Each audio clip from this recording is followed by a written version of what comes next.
Halo semua, selamat sore Sobat Nongol. Sobat Nongol. Nongkrong online. Nah, jadi di sore yang lumayan cerah tadi, habis hujan bentaran, hujan rintik-rintik, kita mau ngomongin soal emosional. Anjay. Ya kita nongkrong aja sih. Nongkrong sambil ngobrol. Nah, jadi kenalin nih, nama gua Chandra, gue biasa dipanggil Yuki. Yukiza. Yuki doang boy. Kalau Yukiza jadi nama cewek nanti. Oh, iya, siap. Kalau ente apa? Nama gue Gompal. Nama asli? Nama asli. Yakuza. Nama asli gue Paiji, dipanggil Gompal. Nah, okay. Tapi emang seru banget sih cuaca hari ini. Habis hujan, terang. Jadinya kayak adem banget ya, itu pelong banget asli. Padahal panas. Tapi lu tau nggak sih asal emosi itu dari mana? Dulu, sebelum kita masuk ke kata emosi, ya kan? Emosi itu kan emosional ya. Iya. Dikatakan emosional. Apakah emosional itu terdapat dalam diri manusia saja? Ya kita harus kulik dulu emosi itu apa gitu.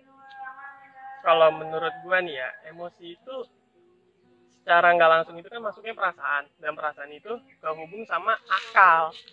Nah. Tapi setahu gua di diri manusia kan ada dua dimensi gitu ya, dua dimensi batin. Iya. Makanya yang gua baca di sebuah tautan atau artikel, manusia itu ada dua dimensi batin. Yang pertama ada rasional kan tadi bilang akal. Yang kedua emosional.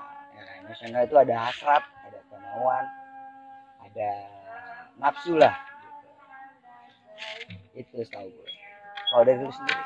Kalau menurut gue pribadi, emosi itu adalah cara gimana kita merasakan sebuah hal, baik itu perasaan senang, sedih, cinta, kasih sayang, dan lain-lain. Nah, jadi gue juga baca salah satu sumber, itu judulnya itu The Expression of Man and Animals, itu teori karangannya Mas Darwin. Charles Darwin. Jadi dia tuh bilang kalau emosi ini tuh berfungsi sebagai indera perasa tapi yang nggak terlihat. Gitu. Jadi kayak di dalam batin. Di dalam batin kita adanya. Misalnya lagi nafsu nih sama cewek, itu emosi.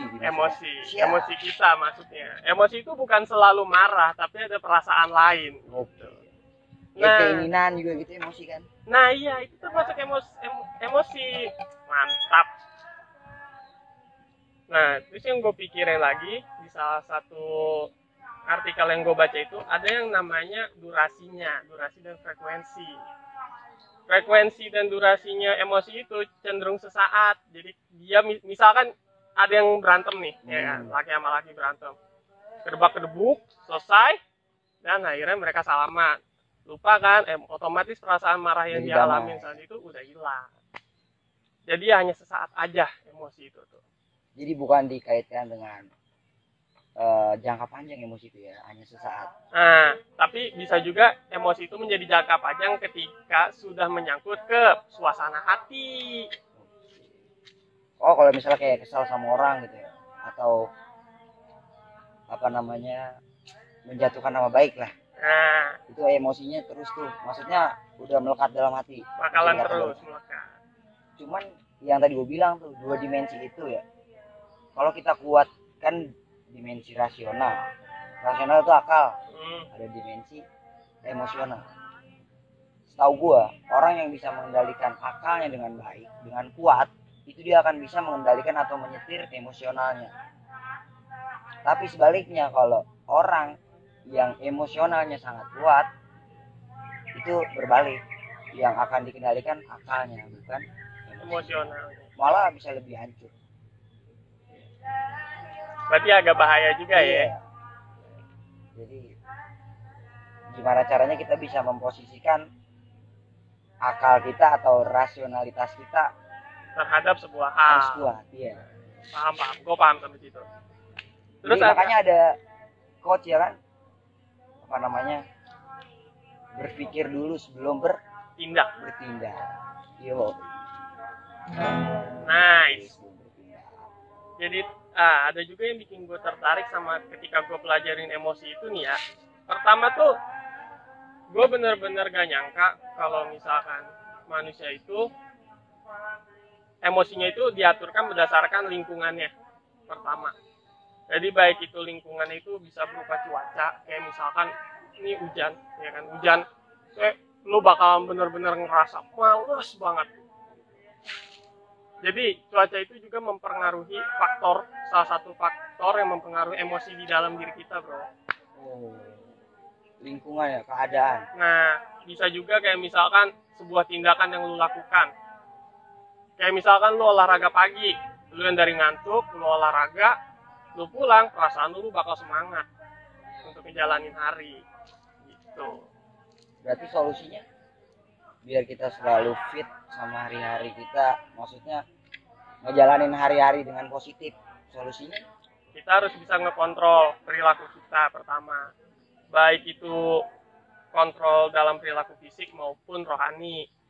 Nah, yang kontrol perilaku fisik yang gue maksud di sini tuh kayak kita, misalkan kita bangun pagi nih, pagi kita jangan tidur lagi, bro. Usahain kita minimal cuci muka, kita wudhu, kita subuh. Adem tuh hati asli. Berarti juga kita harus menyikapi diri kita sebagai bunglon. Nah, beradaptasi dengan segala keadaan. Yo.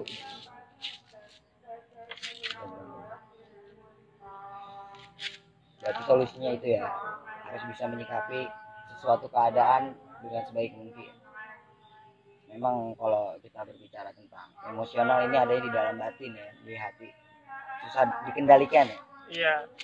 Tapi kalau lu tahu nih ya, bro, sebenarnya tuh emosi dia tuh punya asal kata loh. Yang kayak tadi gue bilang di awal. Asal katanya itu pertama dia dari bahasa Prancis. Yang gue nggak tahu ini cara bacanya gimana karena gue sendiri nggak bisa bahasa Prancis. Itu tulisannya emotion. Oh, emotion. Nah, cuma gue nggak, karena Prancis itu juga punya huruf sendiri kayak Jepang, jadi gue nggak terlalu bisa bacanya. Cuma tulisannya emotion. Kalau misalkan dari bahasa Latinnya emovre. Emovre. E-nya ekstra gitu. Dari luar. Iya, E-nya ekstra dari luar. Tahu lu, Bos. Mantap. Agak, gue sih pernah lihat-lihat aja ada artikel sekilas baca. Ya itu juga jadi daya tarik gue sebagai orang, sebagai manusia harus lebih giat dalam literasi. Intinya kita membaca lah ya. Karena kita dikasih akal untuk selalu menilik atau meneliti segala sesuatu yang ada di indera kita, di penglihatan kita. Nah, terus movrenya itu kayak gue lupa. Movrenya itu dia masuknya itu kayak kebahagiaan kalau menurut peneliti. Tapi gue kurang tahu pasti nih kayak gimana yang dimaksud kebahagiaannya itu. Kalau menurut lu pribadi nih, tadi kan gue udah ngasih solusi, ya kan? Okay. Nah, solusi dari lu gimana deh? Solusi untuk bisa mengendalikan emosional? Iya. Kayak gue kasih case study deh di sini. Misalkan lu, kalau kita masalah anak muda aja lah ya. Yoi. Jadi masalah anak muda yang gue mau di sini kayak misalkan lu udah bawa bapak. Masih 20 Pak, yang gitu dong. Nah, ini kan lu misalkan habis putus cinta nih ya kan. Masalahnya anak muda banget asli.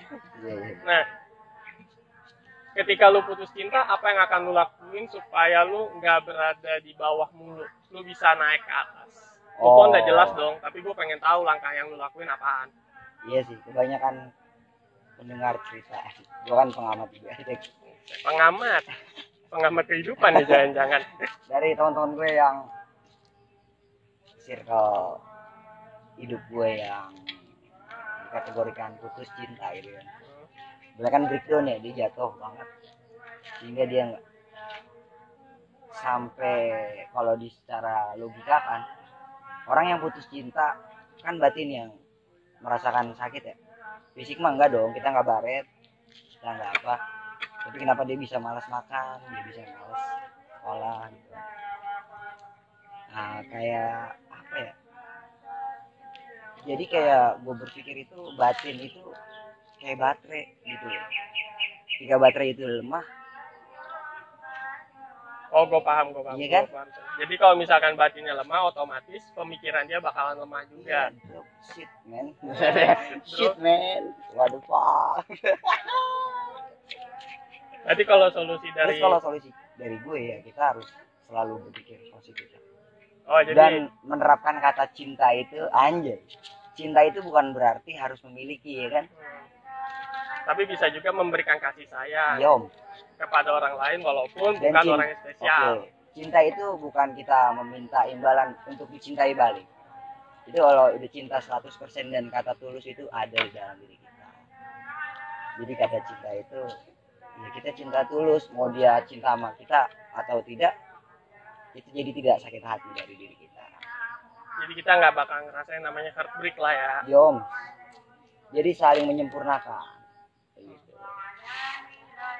Nah, jadi kan dari gua nih, kan gua pengen denger nih dari lu pandangan murni lu soal emosi itu apa? Ya dari gue sendiri sih, emosional itu seperti sebuah hasrat ya, sebuah kata nafsu,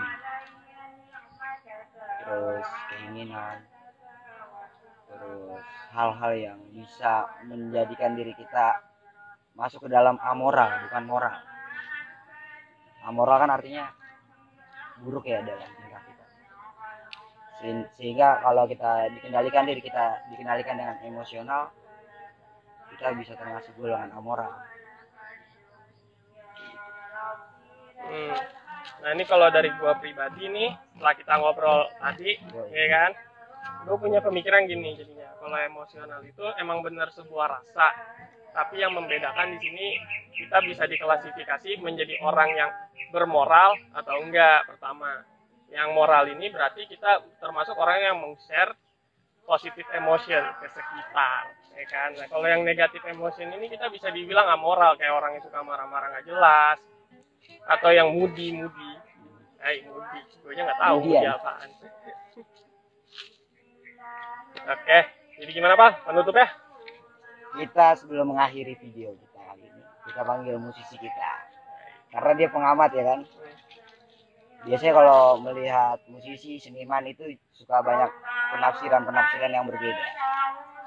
Ya kali aja dari hasil obrolan kita kali ini ada celotehan atau lirik-lirik yang mengesan, bisa gitu kan. Kita panggil musisi ternama kita, Jojo. Wah. Ayolah, Mas Jojo sini, Mas Jojo.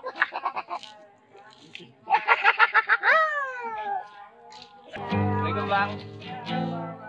Semuanya. Sini kita akan melantunkan sebuah lagu. Ini bukan sebuah lagu ya. Ini buat pesan buat kalian semua yang jiwanya masih muda, masih masa. Bukan begitu Bang Paiji? Sip. Sorry nyeker. Dari awal.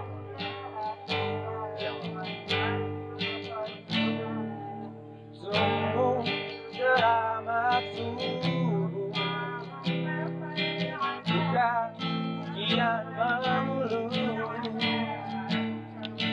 kadang mulai gugur. Maaf terhubung, lupakan kita pada hakikat cinta, bahwasanya hidup tak mesti sama, kita bisa bersama. Lupakan kita pada api yang membara, bahwasanya tak mudah pura di langit yang menerpa.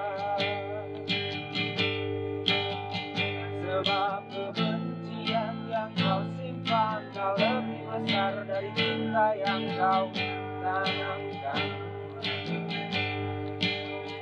Sederhanakan maaf, terima dan kasih pada manusia.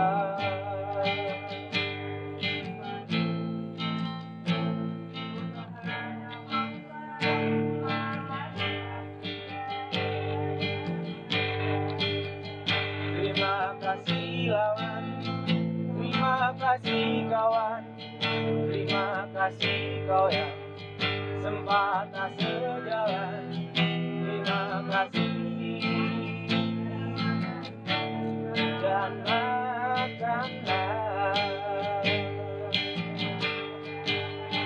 Terima kasih kawan, terima kasih lawan, terima kasih kau yang sempat tak sejalan. Terima kasih